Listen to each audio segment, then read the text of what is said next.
Ya, estás desayunando. Oscar ya se va para arriba, ¿para qué te choreo?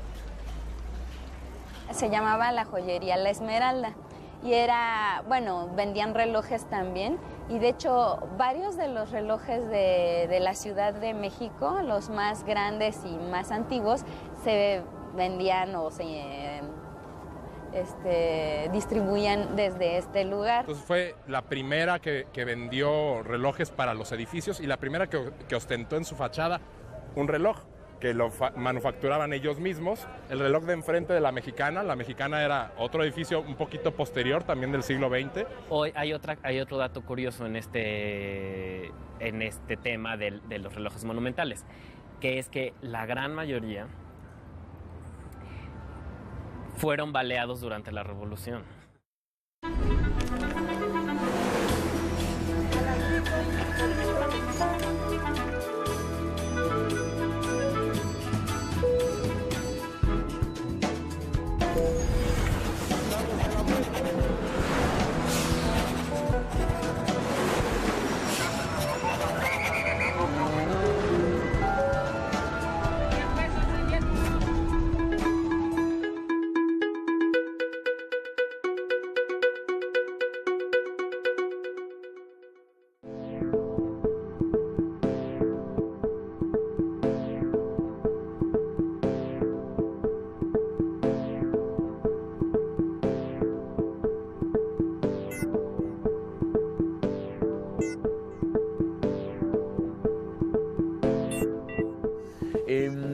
Es interesante cómo la historia tiene siempre un espejo en el paisaje urbano y en su desarrollo.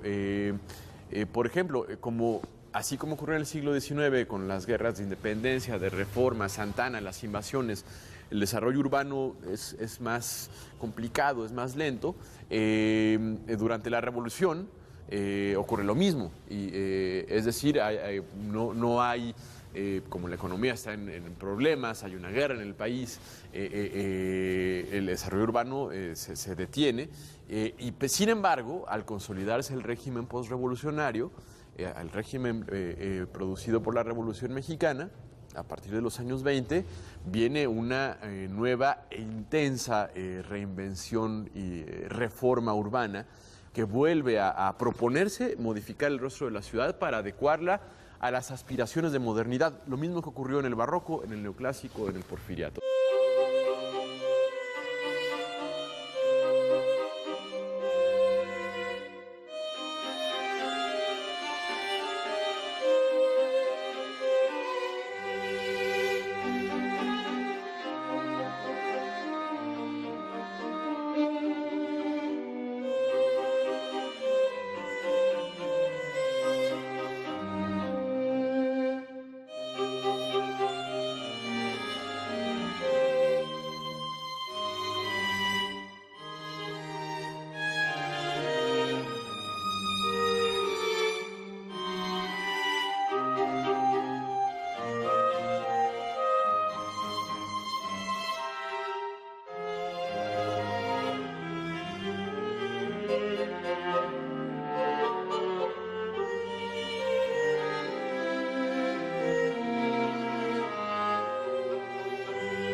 La Ciudad de México, en el siglo XIX y en una parte del siglo XX, la Ciudad de México es sobre todo un objeto de la lucha por el poder, de las revoluciones, es el símbolo de quien gana las batallas, es el objeto a conquistar.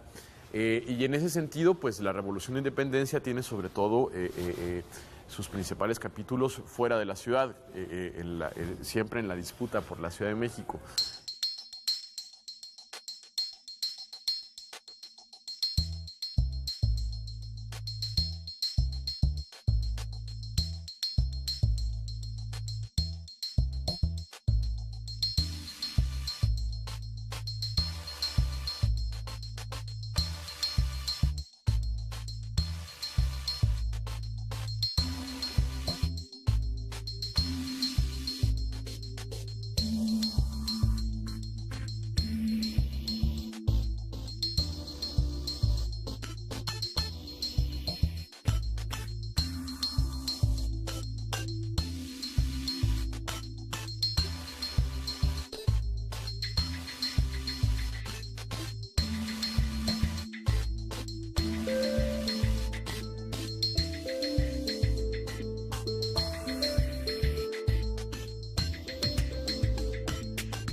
La ciudad de la posrevolución es un momento también de una muy importante y profunda transformación que comienza con un intenso movimiento cultural, que tiene manifestaciones como el muralismo, pero que luego también se traduce en la arquitectura, para bien y para mal. Es un debate en curso.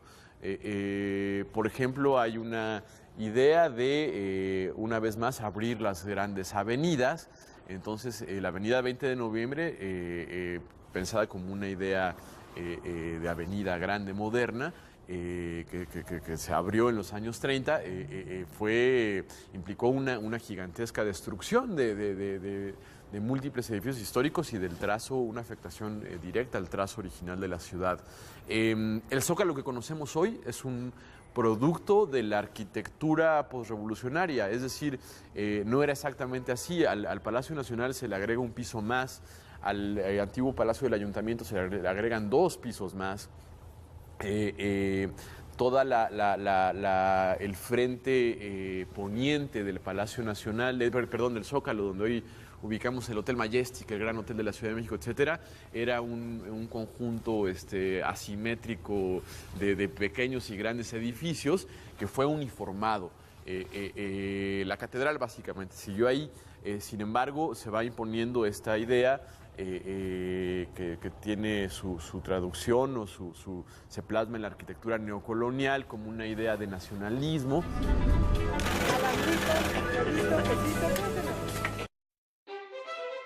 Estás viendo Los Palacios de México.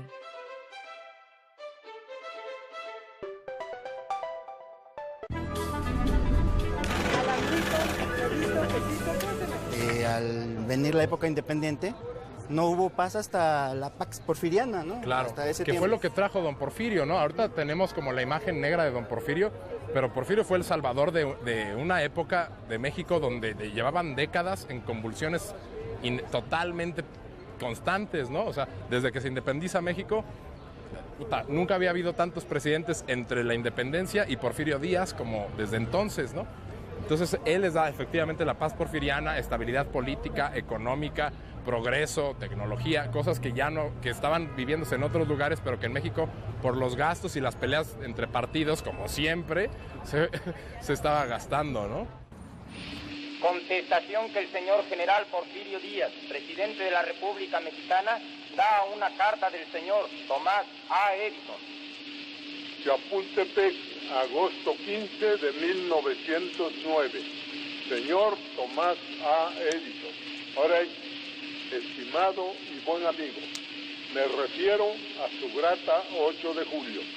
Yo también, como usted, recuerdo con placer el tiempo aquel en que tuve la satisfacción de conocerle y conocer sus atrevidos experimentos, haciéndome partícipe de su fe inquebrantable en el grandioso porvenir de las ciencias físicas. Fue allá en su patria, en los primeros días de la luz eléctrica en Nueva York, y desde entonces presentí en usted al héroe del talento, al triunfador del trabajo, al que más tarde habría de someter a disciplina el fuego arrebatado por Franklin a los cielos para perpetuar acá en la tierra, en sus maravillosos aparatos fonográficos, la cariñosa voz de los seres amados, reproduciendo todos los ritmos, todos los acentos y todas las modulaciones del lenguaje humano. Me es grato complacerle porque tengo en muy alta estimación a los grandes benefactores de la humanidad y usted es uno de ellos, porque usted ha creado nuevas fuentes de felicidad, de bienestar y de riqueza para el género humano, utilizando las más poderosas fuerzas conocidas: luz, electricidad, trabajo y genio. Su amigo, que con orgullo estrecha su mano, Porfirio Díaz. Claro, era la idea de don Porfirio. Era la idea de don Porfirio. Y no solamente arquitectura, ¿no? Ingeniería, red ferroviaria, carreteras. Era de todo. una época, ya al final de la época porfiriana, donde se veía, ¿no?, que había recursos, que había gente interesada Sin embargo, bueno, la cuestión social que dejaron de lado fue lo que les impidió finalmente concretar esos proyectos, ¿no? Sí, porque era la gente adinerada de la época la que se aventuraba a estos proyectos, ¿no? Muchas veces podemos ver la influencia en ciertos edificios de gente prominente de la época, ¿no? Como, ¿cómo se llama? A la familia Escandón, claro, empezando por don Antonio Escandón y todos sus descendientes. O los de la Conde de Regla, o los de Romero de Terreros, todos esos, ¿no? Muchos que también hacían obras pías, ¿no? También, pero levantaron sus buenos edificios, ¿no? Y sus buenas casas, sus casas de verano de Claro. la gente del gabinete de Porfirio Díaz, son también notables. Y que eran ¿no? dueños de también, o sea, eran latifundistas, eran ministros de gobierno, tenían sus palacios en la Ciudad de México y los palacios de verano en las afueras, en Tlalpan, en Tacubaya. La familia Limantur, ¿no? También Claro, está- ¿no? sí. Entonces, y además las haciendas, porque pues, pasaban de aquí a su casa en Tlalpan y pasaban por todos sus terrenos, ¿no? Entonces, Y sí es una situación que desde la época colonial cundió en España, ¿no? O sea, gente que era de una mediana fortuna ya, se enteraba que la gente que venía acá hacía fortuna, ¿no? Hacía fortuna y se convertían en latifundistas, ¿no? El conde de Regla, lo de Jaral de Berrio, todos los condes habidos y por haber, marqueses, pues vinieron aquí a hacer su agosto. y no solamente aquí Porque en la había mucha Cuenca de riqueza. México, ¿no? Tenían haciendas en todo el país, ¿no?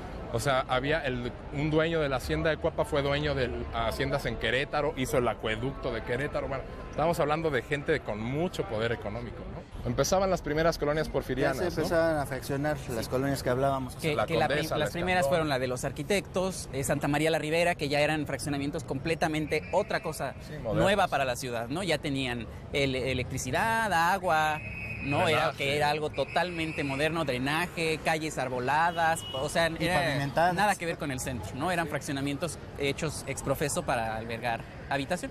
E incluso en límite de la ciudad prácticamente era el otro proyecto de don Porfirio Díaz, que era el Palacio Legislativo, actualmente el Monumento a la Revolución. Ahí terminaba. Esa es la cúpula de lo que iba a ser el Palacio Legislativo. Lo que ahora es San Lázaro iba a estar allá, pero igual se atravesó la revolución, se quedó inconcluso y años después se proyecta el monumento.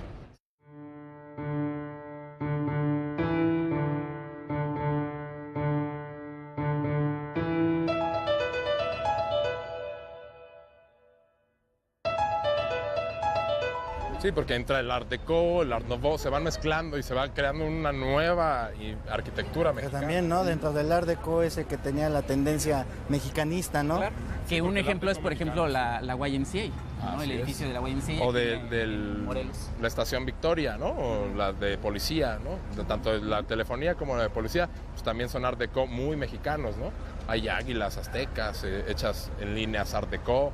Bueno, y lo que tocaba del el californiano, el estilo californiano, se pone muy en boga en la época del porfiriato, que vengan arquitectos neoyorquinos a construir las nuevas edificaciones modernas, ¿no? Como la Nacional y el Banco de México, pero que también al estar aquí en México observan estos elementos coloniales del barroco, del neoclásico, lo enriquecen y se van a Los Ángeles, a California, y hacen estas nuevas casas que son muy parecidas a las de Polanco, ¿no? Que es el nuevo colonial o el californiano que le llaman, ¿no?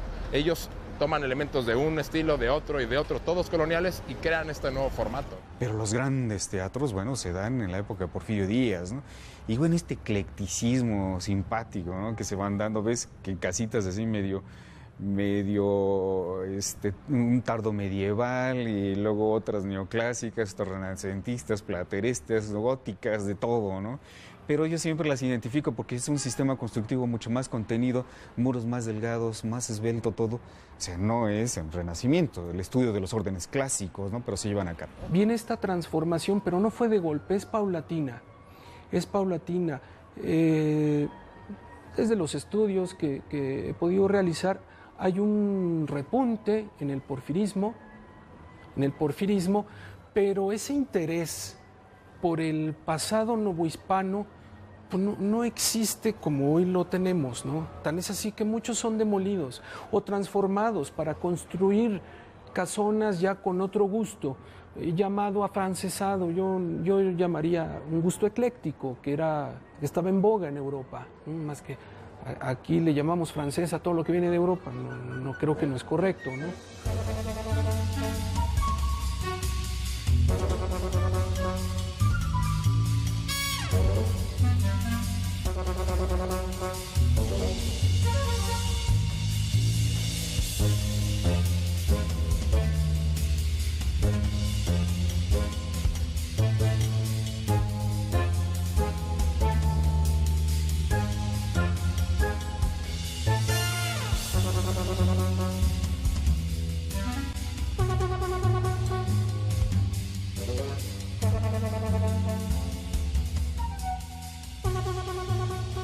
Parte fundamental de estas tertulias que se llamaban, bueno, eran, por un lado están las tertulias y por el otro los bailes, ¿no?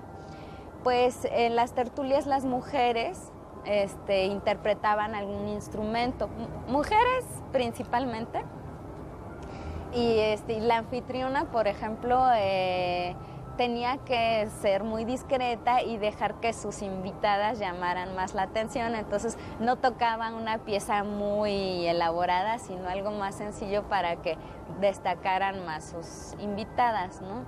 Y entonces esa es una parte de lo que se desarrollaba en los salones, y también, bueno, la lectura de poemas, todo era muy relacionado con la cultura, con las letras, para también dar a entender que México era un país muy civilizado, a la altura de lo que también se hacía en otras naciones ya independientes y de Europa, ¿no?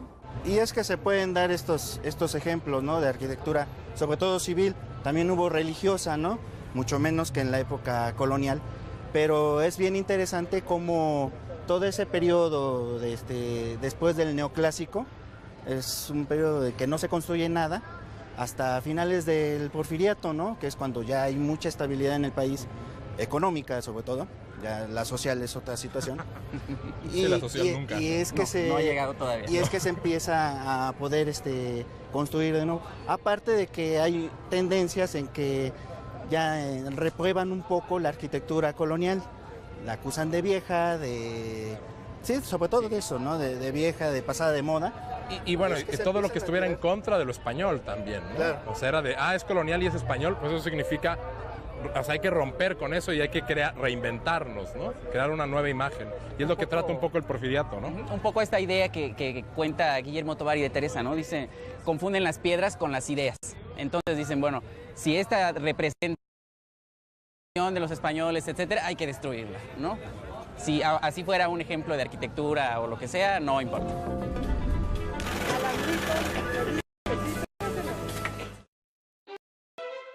Estás viendo Los Palacios de México.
Museo del Estanquillo tiene una historia muy interesante. Es un edificio que lo construyeron a finales del siglo XIX, un arquitecto y un ingeniero, Francisco Serrano y Eleuterio Méndez, y se considera que fue más o menos como todavía dentro de la corriente de Art Nouveau, aunque más bien es ecléctico, ¿no? Por mucho tiempo tuvo varios negocios tanto en la parte baja como arriba. Hubo un antro, hubo una discoteca que se llamó La Opulencia y ahora, bueno, hay una tienda de discos. Originalmente era la joyería La Esmeralda. Y el Museo del Estanquillo, ¿no? Que también es de reciente, o más o menos reciente. Sí, aparición con la colección de Carlos Monsiváis.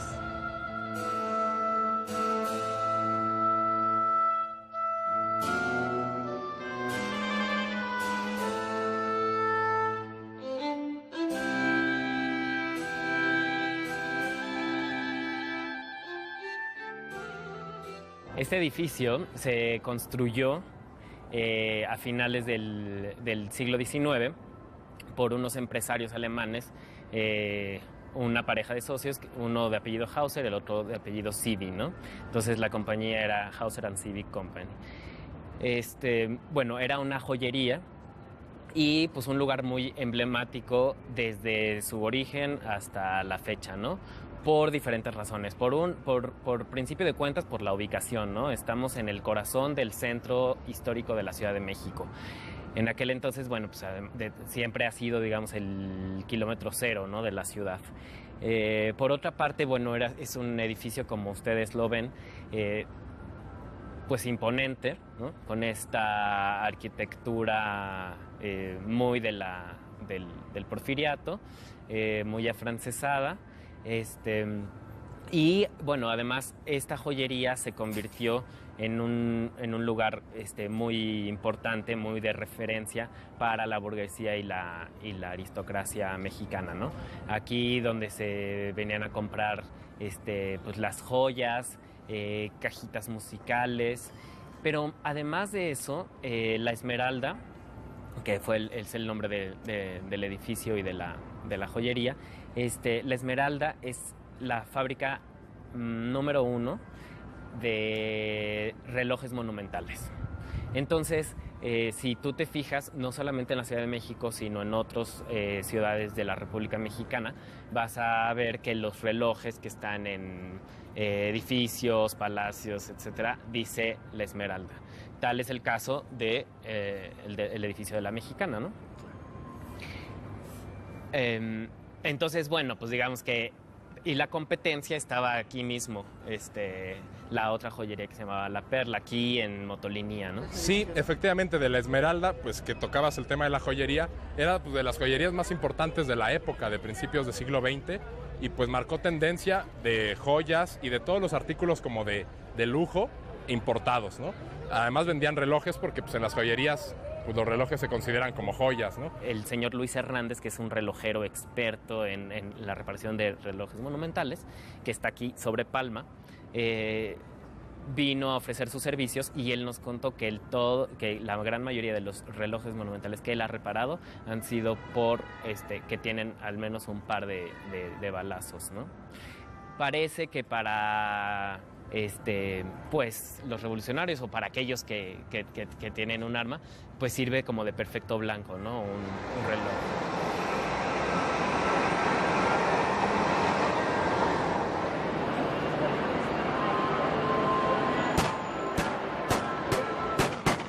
Bueno, este edificio además fue, digamos que tuvo una época como de decaimiento porque uno de los socios fue detenido en Veracruz por órdenes de Hitler, el judío, y entonces Hitler manda, digamos, pues, a capturar a todos los judíos, incluyendo a este empresario alemán, y entonces de ahí como que se viene para abajo la compañía. Pues tal vez lo escogieron por el estilo precisamente de la construcción, ¿no? Que da... Incluso el nombre del antro, que era La Opulencia, precisamente nos remite a esta idea, ¿no? De que es un lugar palaciego. Entonces la gente iba ahí a divertirse, pero en un ambiente como sintiéndose a lo mejor Luis XV, ¿no? Algo claro, así nos imaginamos ahora. Y también el lugar, ¿no? El estar en pleno centro histórico, pues te convierte a cada edificio en un lugar susceptible de convertirse en lo que sea. ¿no? No, ¿y qué lugar del centro histórico? Estamos en uno de los cruces más importantes del centro.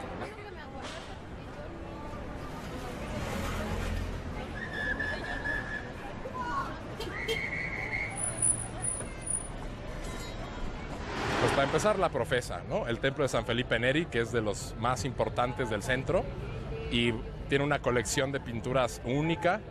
Sí. Y originalmente jesuita, era una iglesia jesuita de la Casa Profesa, aquí es donde estudiaban los jesuitas en una casa anexa, pero cuando son expulsados de la Nueva España, pasan aquí los filipenses que estaban a unas calles acá en República del Salvador, que en el lugar donde está solo la fachada de una iglesia, era la iglesia de San Felipe Neri, el nuevo. Por eso está inconclusa, por eso no tiene la parte de atrás, aparte de que la antigua construcción se cayó con un terremoto, ¿no?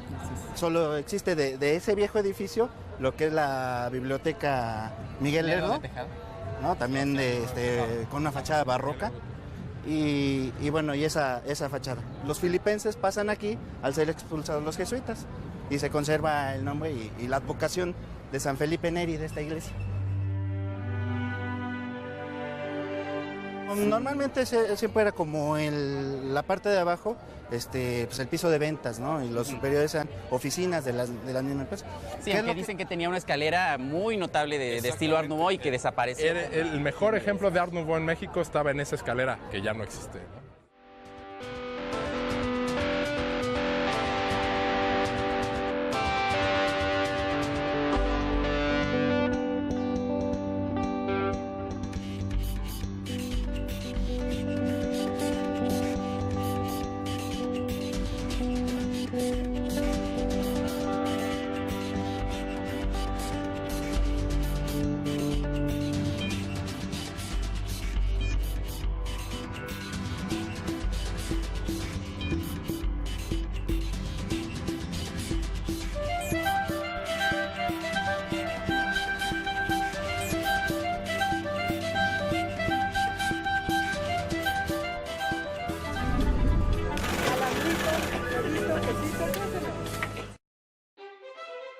Estás viendo Los Palacios de México.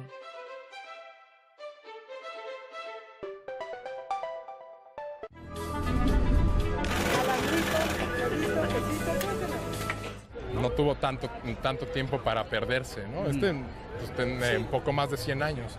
Sí, no le fue tan mal como a otros que se convirtieron, por ejemplo, en vecindades, ¿no? Que son en su mayoría los de origen colonial. Sí, el Palacio de la Inquisición, ¿no? O son con tanto poder, pues terminó siendo cuartel, caballerizas, vaya de todo, ¿no? O el Templo de San Francisco, que hasta billar terminó siendo, ¿no? Una parte de él. Cuando fueron expropiados por la aplicación de las leyes de reforma, muchos terminaron en eso, ¿no? En muladares, terminaron en vecindades, en bodegas, en caballerizas. De hecho, la iglesia grande de San Francisco en algún momento fue caballeriza. Hay alguna foto antigua por ahí donde están hasta los caballitos, ¿no? Sí, y todo derruido, ¿no? Pero es en ese momento, ¿no? Cuando se aplican las leyes de reforma, 1860, por ahí, es que les pasa esa situación y ese declive se acrecenta. Por eso es que en la época de don Porfirio muchas de esas construcciones pues optaron por retirarlas, destruirlas y levantar edificios nuevos. Y en la apertura de calles también se perdió mucho al abrir 5 de mayo, por ejemplo, ¿no? O 20 de noviembre, fue arrasar con... O algunas, volviendo a la época de la Reforma, que se abrieron sin ningún sentido, que la idea era mutilar los conventos extensísimos, ¿no? Como Leandro Valle. Como Leandro Valle a un costado de Santo Domingo. O Gante, aquí para San Francisco, para dividir San Francisco, o lo que es parte de 16 de septiembre, lo que va de Bolívar al eje central, pasa por el medio del convento de San Francisco. Sí, era enorme. Era enorme.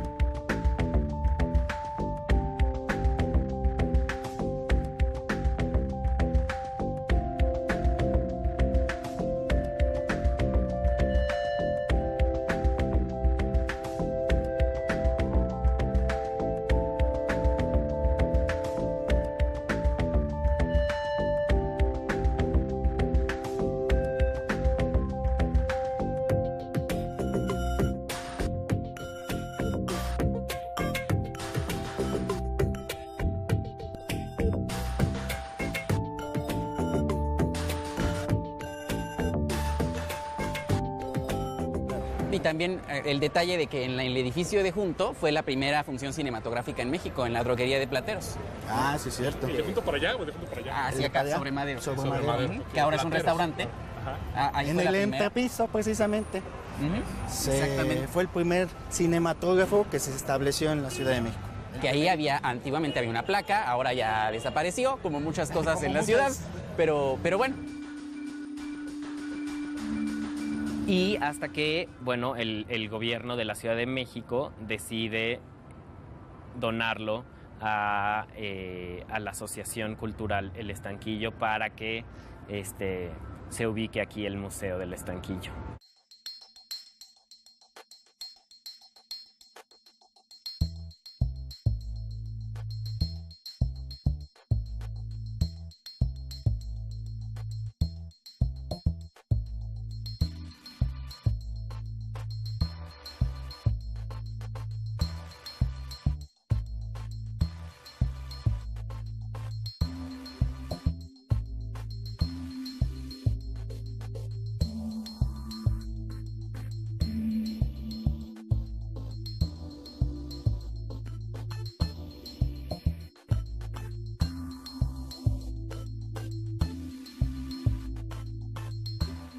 Bueno, Carlos Monsiváis, además de escribir, digamos, de una producción pues, muy grande, de pues, literaria, ensayo, crónica, sobre todo, además era un gran cronista, era un gran coleccionista.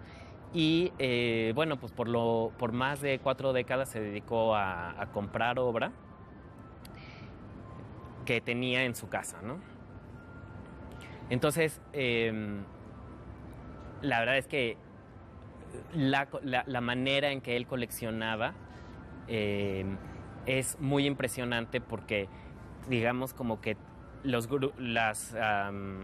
el cuerpo de obra que tiene de cada artista o de cada tema son muy redondos, ¿sabes? Es un coleccionista con un ojo, digamos, curatorial muy específico y que sus intereses están muy bien reflejados en esta colección. Ahorita te doy algunos ejemplos.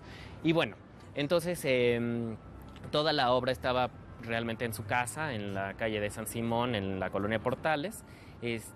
Y bueno, pues digamos que por insistencia o por invitación de algunos allegados o admiradores, pues es que digamos, se gestiona el hecho de que la colección o parte de su colección forme lo que es ahora el Museo del Estanquillo. En mi día a día en el Museo del Estanquillo encuentro generaciones muy diferentes que vienen a visitar y apreciar lo que hay aquí, y es muy grato ver cómo hay que cada persona hace como un vuelo con la imaginación a otros tiempos, ¿no? Me parece muy simbólico el hecho de que una colección tan diversa y tan única, pero al mismo tiempo tan de la sociedad mexicana, porque esta es la intención de la colección, que esté abierta a toda la gente, esté ubicada en un edificio como ¿no? Que antes era pues una joyería proveedora de productos exclusivos pues para una cierta clase social, ¿no? Entonces me parece muy interesante esa mezcla, ¿no? La primera obra que Monsiváis compró, digamos, pues que compró ya en calidad de coleccionista, fue una serie de dibujos de Miguel Covarrubias. Entonces, bueno, él admiraba profundamente a Miguel Covarrubias, como que era casi tan multidisciplinario como el mismo Monsiváis, ¿no? Porque Covarrubias, además de dibujante, pintor, ilustrador, llegó a ser, ¿sabes? Vestuario para danza, para ópera, y bueno, además de un gran viajante, ¿no? En fin.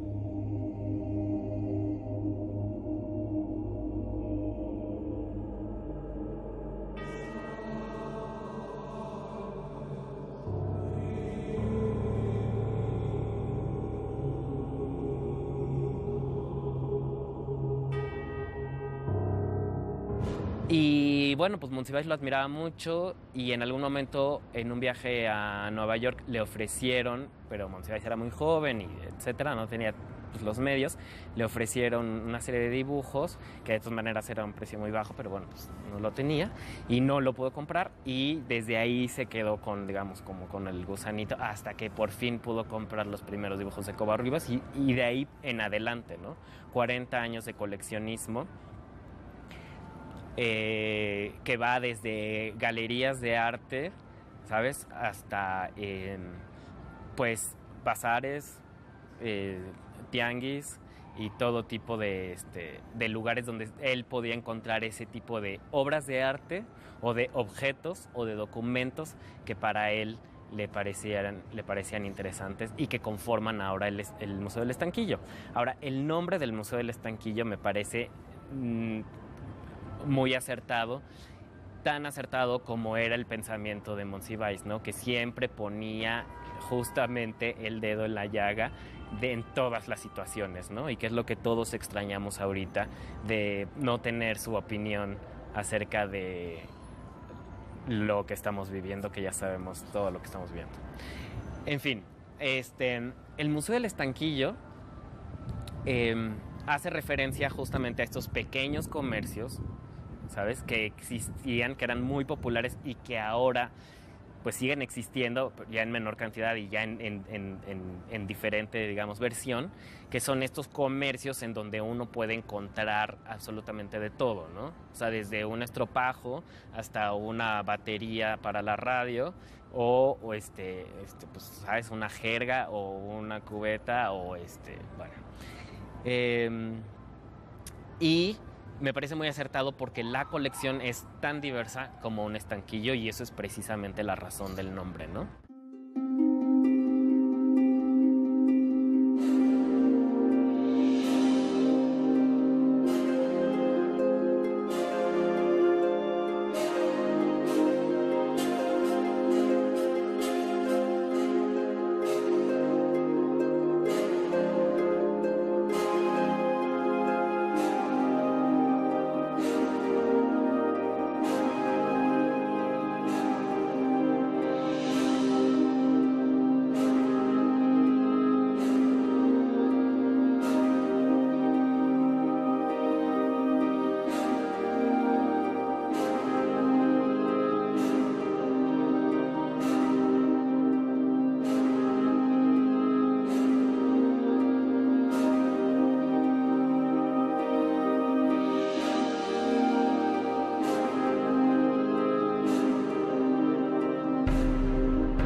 Eso es importante, ¿no?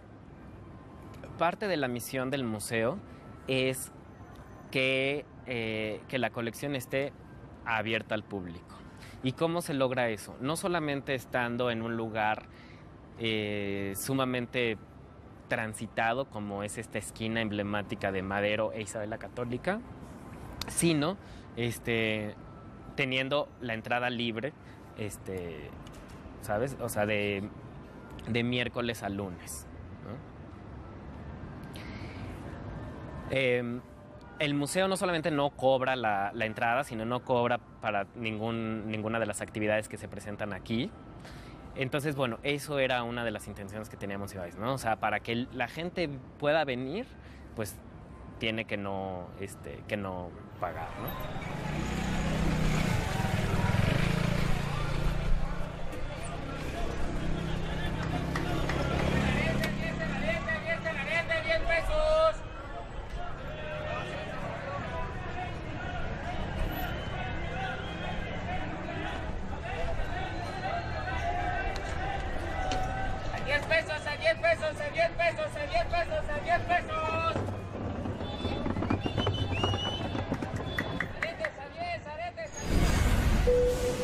Esta es una de las casas más visitadas por el turismo.